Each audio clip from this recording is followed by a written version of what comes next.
The Naval Training Center is dead. Well, don't get your hopes up. It's not totally gone, though. It's just gone through somewhat of a change. It's been rebirthed and reborn as the Research Bureau. Kind of an interesting name, isn't it? Bureau. Kind of a Russian name right there, isn't it? Anyhow, I digress on that. So the Naval Training Center went away because there was a lot of backlash, and Wargaming decided to just revitalize it and retool it, restructure it, and rename it. So now it's the Research Bureau, and what exactly does this mean? Well, for one thing, it means that Wargaming knew the other idea wasn't a great idea due to the backlash. So one would think that it would go away and just kind of disappear from the public view for quite a while, let Wargaming rethink it, strategize how they want to move forward with it, and maybe bring it back under the same name as Naval Training Center, but that apparently is not the case because Research Bureau is not the same as Naval Training Center. But this begs the big question. Why would you rename it Research Bureau if everybody knows it's still the Naval Training Center? It's just a kind of an interesting little thing right there. I don't get that. So exactly what is the Research Bureau? Well, World of Warships dev blog released exactly what it is. They said soon you'll be able to try out the new mechanics on the public test server for update 0.8.7. Today we'd like to summarize all the details of the Research Bureau. The core of the system remains the same. Again, why not just keep it Naval Training Center? Players will be able to earn a new research points resource and spend it in a special section of the armory. So once again, we get a new form of currency, on top of the 50 million other forms of currency we currently have right now. To do this, players will need to reset research branches of ships and then research them again. So basically, it's a prestige system. This isn't new to games. It's not like this came out of nowhere and is a completely unique idea. Call of Duty has a prestige system. Most of you that played that know that. You get to rank 10 or 15 or whatever they're up to now. You reset everything, you reset your ranks, you start over again, you get some cool items and some nifty camouflage depending if you're resetting your weapons. You get it. Warships is doing the same thing now, but it's slightly different. It's their own spin, their own take, which I understand. Each player that has at least 2 Tier 10 researchable ships in port will be able to reset any researchable branch of the ships. In this case, the research of the branch will be cancelled and the ship sold with all modules. So I'm going to paraphrase here. Basically, you reset your line, each ship gets a special mark on it, and by playing that ship and getting a first win on that ship, you knock off that mark and you get a certain amount of research points for doing that. 500 for the first victory on a Tier 6 ship, 500 for the first victory on a Tier 7, 1500 for Tier 8, 1500 for Tier 9, and 6,000 for Tier 10. And that's 8,000 research points for a branch reset. Reset 2 of those and play completely through, getting those first wins, you get 16,000. If you skip the ships during previous research or didn't research the ship at all, you don't get any points whatsoever. So, too bad, sorry. Thanks for playing, good luck. In addition, each player with at least 2 Tier 10 researchable ships in port will receive a one-time award of 10,000 research points for accessing the Research Bureau system. Now, why is this so important? Why are these resets so important? Because ships like the Colbert are going to be locked behind the Research Bureau. 57,000 research points if you want the Colbert. So that means you have your 10,000 one-time award of research points. And that means you've got to unlock what? You've got to grind through 32, 40, I don't know. I can't do the math in my head. It's a lot. You got to do like 4 to 6 lines. It's ridiculous. I don't feel like doing math right now. That's the good thing about being an adult. I don't have to. All I know is it's a lot. You've got the math right there. It's more than 2 tech tree lines. So basically, you've got to reset 4+ tech tree lines and grind through them all over again so you can unlock the Colbert. I'm going to do you a favor right now, though, and tell you something about the Colbert.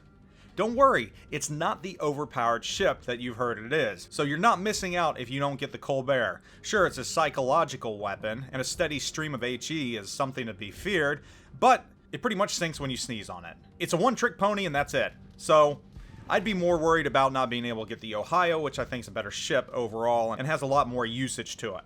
But again, that's neither here nor there.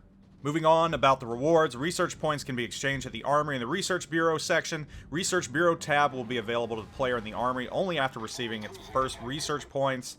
Other ships that will be available, the Italian 5 through 7, Montecuccoli, Trinto, and Zara. Those cruisers will be available, and this is all after the release of 8.7. So there you have it. I'm not going to go into much more about it, but I bet you can imagine the comments that we've had right now. Let's read some mean tweets, or some comments. One player says, I don't like this, what about premium ships? What about buffs on those? Spend good money on these ships. Another player says, I can't see myself wanting to do this, ever. Even for the ships which are only being claimed as only available by this method. Another player says, what I find funny is they made a mistake, being far too generous from the start, and now when people sit with a buttload of credits, gold and free XP, we the players are getting punished with the Research Bureau to help the devs fixing, so on and so forth. Another player said, you are simply crazy, out of your heads. Right now on Facebook, everything is overwhelmingly negative in the comments section. Not surprising though, because generally when people are upset, they post. When people are pleased, they tend not to. It's just the way it is. I mean, you're taught that in marketing. Real quick though, I'm going to give you my opinion on this and what I think. Honestly, I think Wargaming should have sat on this. I don't think we're ready for this. I don't think we need this right now. There's so much out there right now. I'm getting like a sensory overload. I'm having too much thrown my way between clan battles, between rank battles, and everything else. So this is just one more thing on top of those. One more thing I got to worry about. And I'll be honest right now. I don't want to sacrifice some of my ships that I might be using in clan battles or ranked battles or anything like that. I don't want to risk not being able to use them when the time comes because I'm grinding back through the line again. A lot of players don't want to grind through these lines again. Not for another ship at least. I mean, I'd be down with it if you got awesome camouflage at each level. Permanent camouflage. Give me my diamond encrusted camouflage for these ships.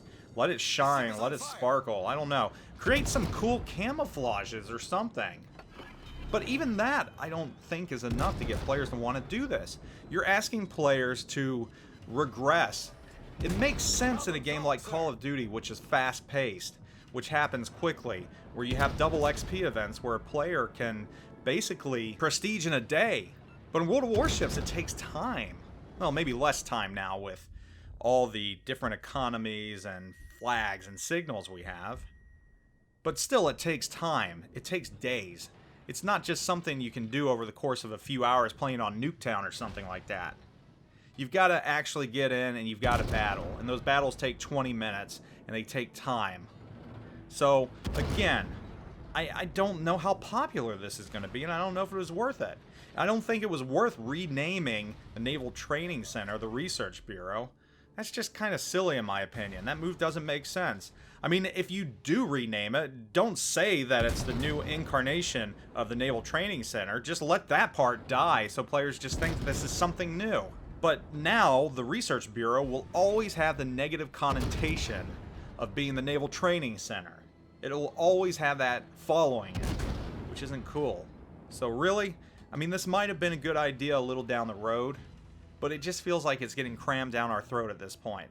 It feels like it's an idea that they just can't sit on, and I understand if an idea is good and you can't sit on it and want to get it out there, but I don't think this is a great idea. I mean, it's something we've been talking about for quite some time, but here we are at this point, so I don't know what to tell you. I'm not enthused about it. I'm not enthused, I'll be honest. I really think this could have waited. I'm interested to hear what you think, but I'm pretty sure I know what you're thinking right now. And it's probably similar to what I'm thinking, and what the majority of the other players are thinking. But let me know either way. Thanks for watching, and things are getting interesting. Zoop out.